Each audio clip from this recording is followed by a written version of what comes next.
Chicken वगैरह कुछ लेकर आया मम्मा को पूछने के बहाने से। अपने मम्मा को आके कहता है कि आप प्लीज़ इसका मुझे रिश्ता दे दें, ये मुझे किसी और के साथ नजर आएगी तो मैं इसकी टांगें तोड़ दूंगा। उसकी पॉकेट में उसका मोबाइल था, मैंने वो खींचा कि ये मुझे मेरा मोबाइल देगा। उसने मेरे बालों से मुझे पकड़ा, मुझे मार रहा है, मेरा मुंह इसने पूरा दबाया हुआ था, ये मेरे नाखूनों के निशान भी हैं।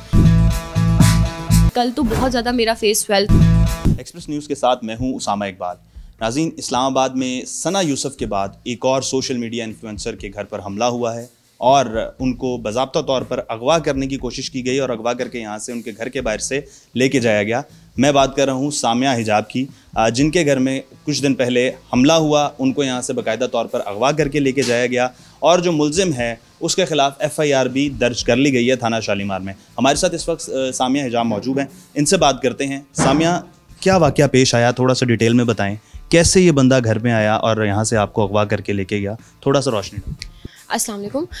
एक्चुअली हुआ ये कि ये लड़का काफ़ी टाइम से मुझे परेशान कर रहा था, फ्रॉम लास्ट 2 से 3 महीने हो गए हैं। तो अभी इसने ये हरकत की है कि मेरी मामा बीमार है, एवरीबॉडी नोज़, मैंने हर चीज़ सोशल मीडिया पे रखी है, बिल्कुल फ़िल्टर फ्री होकर चल रही हूँ। तो मेरी मामा की तबीयत ख़राब होने के बाद उसको एक बहाना मिल गया। 2-3 महीने से मैं उसके 28+ नंबर्स हैं जो ब्लॉक कर चुकी हूँ और मेरे पास वो सारी चैट्स मौजूद हैं। वो मुझे धमकियाँ दे रहा है, ये है, कॉल्स रिकॉर्डिंग्स है वो।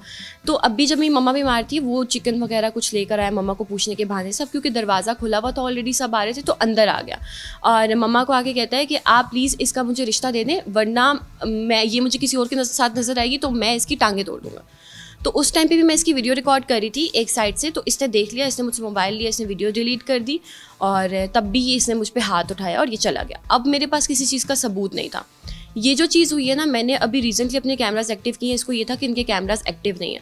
ये घर के बाहर आया, इसने एक अननोन नंबर से, जो कि UK का कोई नंबर था, वहाँ से मुझे कॉल की कि मेरे घर में जो ये चीज़ें खुद भिजवाता था ना, जो कि मैं बाहर भी रख देती थी, फेंक भी देती थी, वो चीज़ें मुझे दे जो, ये वो वगैरह। मैं वो चीज़ें देने के लिए इसको बाहर गई और मुझे इसने ये बोला कि इसके बाद मैं दोबारा तुम्हारी लाइफ में नहीं आऊँगा।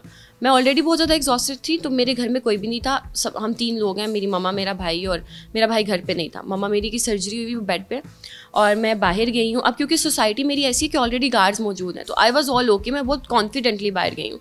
तो मैं खड़ी हुई हूँ अपने घर के अंदर, वो मेरे घर के अंदर आता है, मैं बाहर भी नहीं गई। एक होता है दरवाजे से बाहर, मैं अपने दरवाजे के अंदर, घर के अंदर खड़ी हूँ, वो घर के अंदर आ रहा है, मेरा मोबाइल खींच रहा है, वो CCTV फुटेज में भी नज़र आ रहा है और भाग के गाड़ी में बैठ गया। मैं उसके पीछे गई, मैंने कहा मुझे मेरा मोबाइल दे दो, मुझे मेरा मोबाइल नहीं दे रहा।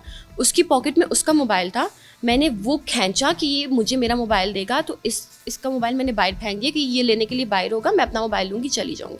उसके साथ गाड़ी में उसका एक और दोस्त भी था, करीम मुस्तफ़ा बुटर, और इस लड़के का नाम हसन है। और मैं जब जाती हूँ, मैंने जैसे ही मोबाइल फेंका, इसने मेरे बालों से मुझे पकड़ा, वो CCTV फुटेज में सारी चीज़ें नज़र आ रही हैं, मुझे मार रहा है। साथ ही दूसरे अपने दोस्त को, जैसे ही गार्ड्स वहाँ से भाग के आ रहे थे, मैंने हॉर्न देना स्टार्ट कर दिया। मेरा मुंह इसने पूरा दबाया हुआ था, ये मेरे नाखूनों के निशान भी हैं, ठीक है। कल तो बहुत ज़्यादा मेरा फेस स्वेल था, बाल इसने खींचे, मुंह मेरा फुल दबाया हुआ, ठीक है, यहाँ पे नाखन, गला मेरा दबा रहा है। तो वो मैंने हॉर्न बजाना स्टार्ट करी, वो चीख नहीं सकती थी। जैसे ही वो गार्ड्स भागे इस साइड पे, वो भी कंफ्यूज थे कि क्या हो रहा है। तो इसने अपने दोस्त को कहा कि इसके हाथ पकड़ो। उसने मेरे हाथ पकड़े, इसने मेरी टांगों से मुझे अंदर किया और सीधा गाड़ी में बिठाकर, और फिर मुझे कह रहा है मैं तुमसे शादी करूँगा, मैं तुम्हें बेसमेंट में बंद कर दूंगा।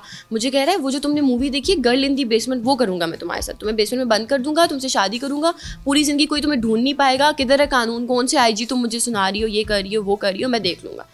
तो मैं बहुत ज़्यादा डर भी गई थी, क्योंकि लिंक्स वगैरह हर किसी के होते हैं, भाई हमारे तो कोई लिंक्स नहीं है। मैं तो ब्रेड अर्नर हूँ अपनी फैमिली की, एवरीबडी नोज़ के, मेरे तो बाबा भी नहीं है, ठीक है। तो उस जो बंदा मुझे इस तरह की धमकियाँ दे रहा है, मैंने फिर बड़े आराम से, अब सबको ये है कि सामिया गई है, सामिया वापस कैसे आई है। वापस मैं इस तरह से आई हूँ कि मेरी मम्मा, मैं ऑलरेडी, क्योंकि 6th सेंस औरत की बहुत स्ट्रांग होती है, जब भी मुझे सुबह से परेशान कर रहा था, ऐसा ही नहीं है कि शाम को सिर्फ इसने मुझे उठाया। सुबह मैं अपने भाई के साथ थी, मारगला रोड ईरान एवेन्यू पे, इसने मुझे स्टॉक किया प्रॉपर और हमारी गाड़ी रोकने की कोशिश की है। वहाँ से मैं डरी हुई थी, तो जब ये मेरे घर के बाहर आया था, मैंने पहले ही 15 पे कॉल कर दी थी। 6:30 पे मेरे घर के बाहर आया और 6:15 पे मैंने 15 पे कॉल की है और मैंने उन्हें बताया कि जी यू लड़का मुझे तंग कर रहा है, मेरे घर आ रहा है। लेकिन पुलिस को आने में थोड़ी सी देर हो गई, जो भी रीज़न वगैरह था, शायद मैंने मामला इतना डिस्क्राइब नहीं किया कि ये है वो है, मुझे खुद भी आइडिया नहीं था कि ये सब होगा। तो जब उसको ये पता चला कि मैं उसके साथ गाड़ी में, मुझे 15 से भी मुझे 15 से भी कॉल आ रही है और मुझे मेरी मामा भी कॉल्स कर रही हैं और मैं ऑलरेडी अपने लॉयर से बात कर चुकी हूँ। मेरा लॉयर कॉल पे था जब इसने मुझसे मोबाइल खींचा। वहाँ पे थोड़ा सा डर गया। तो इसको ये था कि पहले भी जिस तरह से इसको मारता मूरता था और बात ख़त्म हो जाती थी, ऐसे ही चुप करके, इसको कैमरास का नहीं पता था। तो मैंने इसको साथ ही बोला, मैंने कहा मैंने कैमरास भी एक्टिव करवा लिए हैं, तुम यहाँ से अब गाड़ी लेकर नहीं जा सकते हो कहीं भी। मेरी मम्मा को भी पता है, सब कुछ नज़र आ रहा है, तो मुझे कहीं भी लेके चलो, जाओ तुम मुझे ले जाओ। मैं बहुत ओके बैठ गई। मैंने कहा ठीक है जाओ मुझे ले जाओ। मार रहा है, गला दबा रहा है, बाल खींच रहा है। उसके बाद मुझे कहता है कि अच्छा चलो हम ना शादी तो मैं तुमसे ही करूँगा, तुम्हें मैं घर छोड़ता हूँ, तुमने जो मेरा करना है कर लो। कौन सी पुलिस तो मुझे बता रही हो। मेरे घर के बाहर आया, मुझे उतारा है, कहता है करो कॉल, बुलाओ पुलिस। मैंने 15 पे कॉल की है, वहाँ ही खराब है। ये 15 मिनट मेरे घर के बाहर खड़ा रहा है। तो आपको वहाँ से लेके जाने के बाद दोबारा आया और 15 मिनट यहाँ पे खड़ा रहा। यहाँ पे खड़ा रहा, मेरी मामा को बदतमीज़ी कर रहा है। मेरी मामा बाहर खड़ी हुई हैं और हम 2 औरतें हैं सिर्फ घर पे। और फिर वो ऊपर वालों के गार्ड नहीं थे उस टाइम पे। तो एकदम से जैसे मुझे मेरे लॉयर की कॉल आई और मैंने कहा कि ये यहाँ ही खड़ा है, AMS 484 इसकी गाड़ी का नंबर है। तो ये वहाँ से मुझे गालियाँ शालियाँ देकर भाग गया, निकल गया और बोल कर गया कि मैं भी इधर ही हूँ, तुम भी इधर ही हो, अब ये पूरी ज़िंदगी की दुश्मनी है। और ये बोलकर जब तुम एक औरत से क्या दुश्मनी कर रहे हो, पहली बात है। अच्छा सामिया, ये बताएं, सना यूसुफ के टाइम पे भी हमने देखा कि जो कातिल था वो उनका फ़ोन लेके गया था साथ, यहाँ पे भी इसने आपका फ़ोन छीनने की कोशिश की। ऐसा क्यों है, क्या वजह है? फ़ोन में ऐसा क्या है कि मतलब सोशल मीडिया इन्फ्लुएंसर्स के फ़ोन ही छीने जाते हैं? I don't know, may be वो एक चीज़ होती है कि एक बंदे के फ़ोन की एक प्राइवेसी होती है। हर किसी का फ़ोन उसका प्राइवेट पार्ट है ज़िंदगी का। तो जो जिस भी वजह से उसने मुझसे फ़ोन किया, उसको ये था कि फ़ोन के लिए आएगी बिकॉज उसने वो मेरे हाथ में वो वाला फ़ोन था जिसमें मेरे सोशल अकाउंट्स हैं। तो उसने मुझसे वो फ़ोन खींचा और वो ले, और अभी तक फ़ोन उसके पास ही है। वो फ़ोन उसके पास है, मैं उसे वापस नहीं। पुलिस ने अभी तक फ़ोन रिकवर नहीं किया? पुलिस अभी अपना काम कर रही है। मुझे अच्छी चीज़ ये लगी है कि मामला बहुत जल्दी IG इस्लामाबाद ने खुद टैकल कर लिया है। और कल रात से पुलिस मेरे घर के बाहर है, ड्यूटी दे रही है। और कल मेरा मेडिकल, हर चीज़ पुलिस ने साथ होकर सब कुछ करवाई है, क्योंकि ब्रूजेस बहुत से निशान थे मेरे फेसेस के ऊपर। बट वो कह रहे हैं कि वो बहुत जल्दी पकड़ा जाएगा अभी। अच्छा सामिया, एक चीज़ हमने देखी है, अब ये जिस तरह से आए रोज़ सोशल मीडिया इन्फ्लुएंसर्स के साथ वाक़यात होते हुए नज़र आ रहे हैं, पहले भी एक दफ़ा आप हमारे प्रोग्राम में आ चुकी हैं, सना यूसुफ के हवाले से आपने बात की थी। क्या समझते हैं, अब आप खुद इसकी विक्टिम बन चुकी हैं, कैसे इन चीज़ों को कंट्रोल किया जा सकता है और किस तरह से ये रोकथाम करे? इस्लामाबाद पुलिस को स्ट्रांग होने की ज़रूरत है, FIA को स्ट्रांग होने की ज़रूरत है, या लोगों को स्ट्रांग होने की ज़रूरत है? कौन इसमें किरदार अदा करे? असल में ना अब तक जितने वाक़े हुए हैं ना आपके सामने ही है, किसी को भी ऐसी सज़ा नहीं मिली कि वो इबरत का निशान बने। केसेस सना का भी मामला हुआ, अब एक कातिल है वो पकड़ा गया, अभी जाके उसका बयान लॉक्ड हुआ है आई थिंक, लेकिन वो कातिल है वो पकड़ा गया। सब कुछ इतने टाइम तक उस केस को, मतलब जो भी पुलिस वर्किंग कर रही है, एक चीज़ है वो पकड़ी गई, आपके पास CCTV फुटेज, आपके पास सबूत है, आप उस बंदे को इबरत का निशान बनाओ दुनिया के लिए ताकि आसान हो। क्योंकि अगर अब जिस तरह वो लड़का अभी पकड़ा नहीं गया ना, मेरे लिए वो ख़तरा है। चलो पुलिस है मेरे घर के बाहर, I am the breadwinner of my family, मैं कब तक घर के अंदर डर के बैठी रहूँगी? ठीक है, वो मुझे गाड़ी में बैठाकर ये बात बोल रहा है कि अगर तुम मुझसे शादी नहीं करोगी मैं तुम्हारे ऊपर एसिड फेंक दूंगा, मैं तुम्हें जान से मार दूंगा। हाथ में उसकी पिस्टल थी।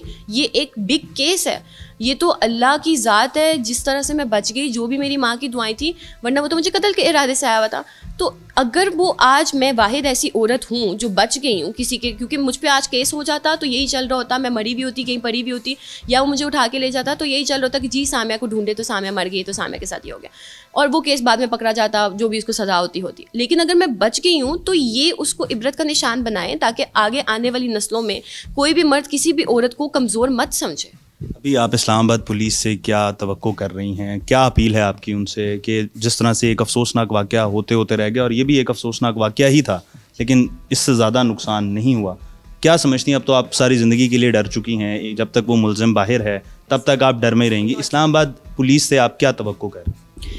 मेरी उनसे गुजारिश है, प्लीज़ IG इस्लामाबाद जो भी मुझे अभी सुन रहा है, ठीक है, काइंडली उसको ऐसी सज़ा दें इबरतनाक कि कोई भी बंदा किसी भी औरत पे हाथ उठाने से पहले सोच सके। और मैं बहुत डरी हुई हूँ, मेरी ज़िंदगी को भी ख़तरा है, मेरी जान को भी ख़तरा है, वो मेरे साथ कुछ भी कर सकता। आज बिल्कुल ये थी सामिया हिजाब, और आपने सारा वाक़या सुना, किस तरह से मुलज़िम इनके घर दाखिल हुआ, इनको अगवा करके लेके गया और फिर तशद्दुद करके वापस छोड़ के गया। सना यूसुफ के हवाले से भी हमने देखा कि काफ़ी आवाज़ उठाई गई थी, सोशल मीडिया पे भी, मेन स्ट्रीम मीडिया ने भी इस केस को काफ़ी हाईलाइट किया था। इसी तरह अब सामिया हिजाब जो हैं वो दोबारा इस्लामाबाद पुलिस से तवक्कुआत कर रही हैं कि जिस तरह से सना यूसुफ का केस फौरी तौर पर हल किया गया था, इसी तरह इस मुलज़िम को भी जल्द से जल्द सज़ा दी जाए।